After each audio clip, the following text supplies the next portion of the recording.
Old Ironsides by Oliver Wendell Holmes, 1809 to 1894. I tear her tattered ensign down, long has it waved on high, and many an eye has danced to see that banner in the sky. Beneath it rung the battle shout, and burst the cannon's roar. The meteor of the ocean air shall sweep the clouds no more.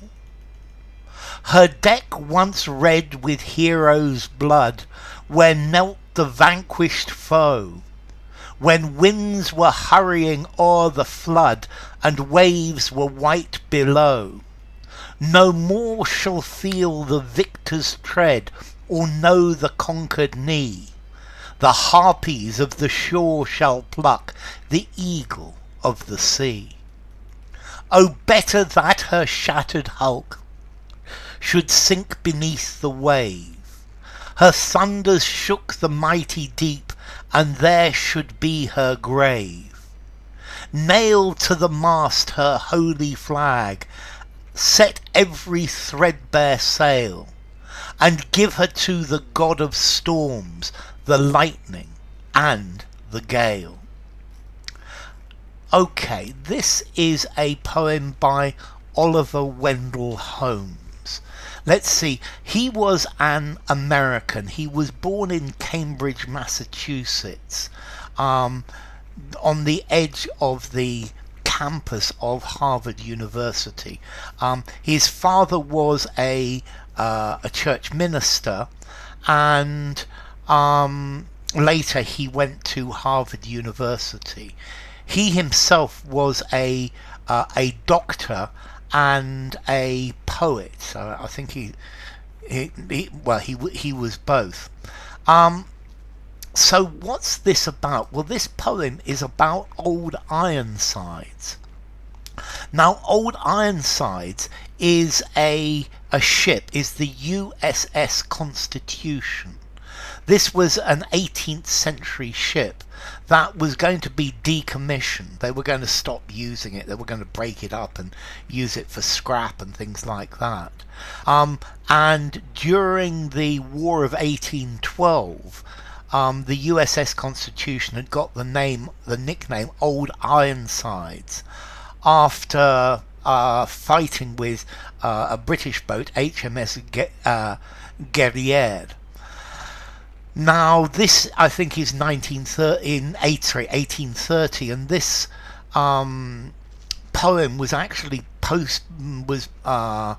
was published in the Boston Advertiser. And the idea of this poem was to save the ship from decommissioning. And lots of people felt strongly about the decommissioning of this ship. And it was saved. And today it's actually the world's oldest commissioned ship that is still afloat. So actually, yes, he managed to save it. I tear her tattered ensign down, long has it waved on high, and many an eye has danced to see that banner in the sky. So I, yes, tear down her tattered, her broken flag. The flag is the ensign, but the is the flag of the country. So this is going to be the American flag, and it's tattered because it's broken. It's obviously been in many battles. Long has it waved on high, and many an eye has danced to see that banner in the sky. So it's been up there for a long time, and many people have been happy to see the Old Ironside coming up, to see the flag. Now, I know he says yes, tear it down, but he's actually playing this game with what he's saying. Is he's describing the ship and describing the things that it has done, and saying yes, it's time to get rid of it. But he's doing this with the opposite in mind. He's honouring it, he's campaigning for its preservation, for its continuation in service. So many people have been happy to see that banner in the sky. Beneath it rung the battle shout and burst the cannon's roar. The meteor of the air shall sweep the clouds no more. So this beneath that flag, under that flag, there has been the shouts of battle and the roar of cannons. And I think here he calls the ship the meteor of the ocean. It's a meteorite, and it will go through the clouds no more. I think also this meteor of the ocean sweeping through the clouds is reminiscent of a cannon shot, and he's saying it's obviously time to get rid of it. It's had many battles. It's fired cannons and received many cannonades, but now no longer. Her deck once red with heroes' blood, where knelt the vanquished foe. So the blood of heroes is on the deck of this ship. Their blood has been on this ship. And this is also where enemies, where vanquished foe, where beaten enemies have knelt because they've been captured.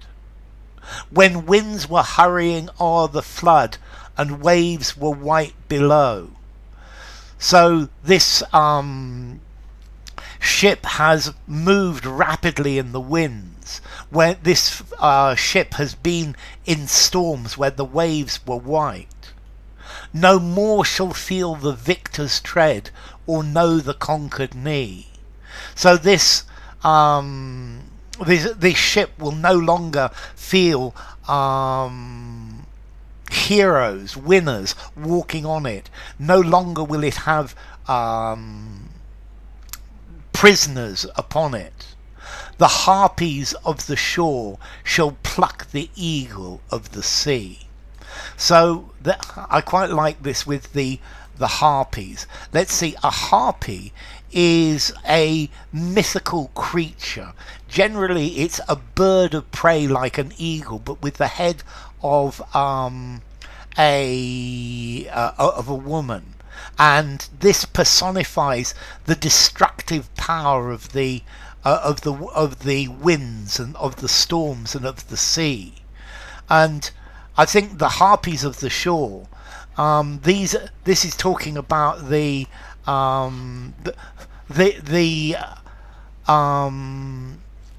civil servants who say, well, it's time to get rid of this ship, yeah, and they're going to these people who've never fought, who know nothing about the bravery or the ship, have decided to take away the eagle of the sea, and he's called this the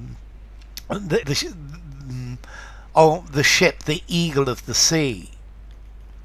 Oh, better that her shattered hull should sink beneath the waves.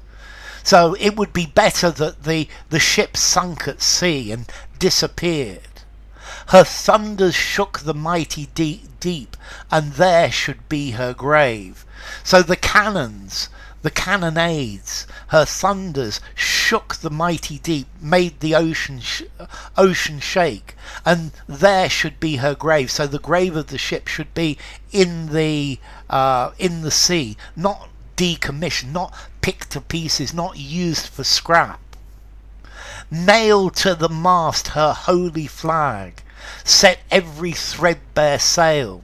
So nail the flag to the mast and put up all the sails, even though they're old and broken, and give her to the god of storms, give her to the storms, the lightning and the gale, and give this ship to the storms, to the lightning and the tempest, so that she will sink in the sea, because this is a more fitting end for the sea. Sink her in the sea, let her go down in the sea, rather than be decommissioned, rather than be plucked at by the harpies. So he's talking about the heroic times that this ship has seen, the heroic deeds that it's done, and this actually worked. They didn't decommission it; they kept it on, and I think Old Ironsides is still about today. So, Old Ironsides by Oliver Wendell Holmes.